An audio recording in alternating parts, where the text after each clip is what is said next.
Bonjour à tout le monde, une vidéo pour parler de qu'est-ce que je mange, comment je mange et pourquoi, mais alors très rapide. Depuis quelques années, la lumière nous sollicite pour manger de moins en moins, arrêter de manger de la viande et manger de moins en moins des choses lourdes et de moins en moins en quantité.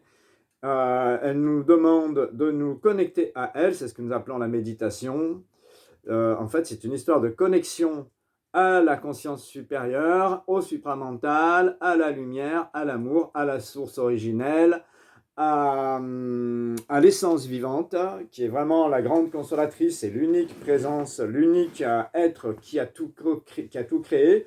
Au-delà de ce que nous savons, il y a eu plusieurs plans de création de plusieurs univers depuis des centaines de milliards d'années.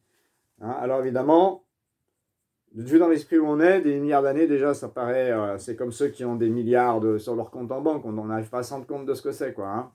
Donc du coup, là, faut lâcher, c'est pas la peine d'essayer de comprendre, c'est juste à ressentir à l'intérieur du corps.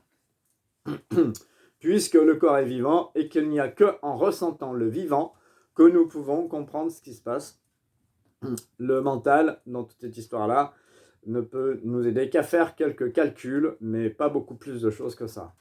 Et c'est très important, parce qu'il nous permet de synthétiser ce que nous ressentons du supramental s'il est libre. S'il n'est pas endoctriné, s'il est libre, nous pouvons connecter du supramental des informations.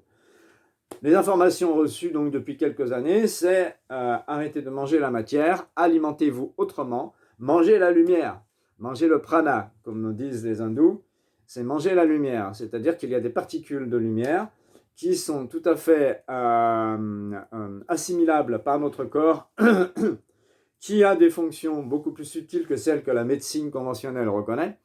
Alors pour ça, il y a d'autres vidéos, je referai d'autres vidéos, il y a des gens qui parlent de ça. Cherchez manger la lumière, manger le prana sur internet. Vous allez trouver, je ne sais plus le nom d'un gars là, qui est super sympa et qui explique beaucoup de choses là-dessus.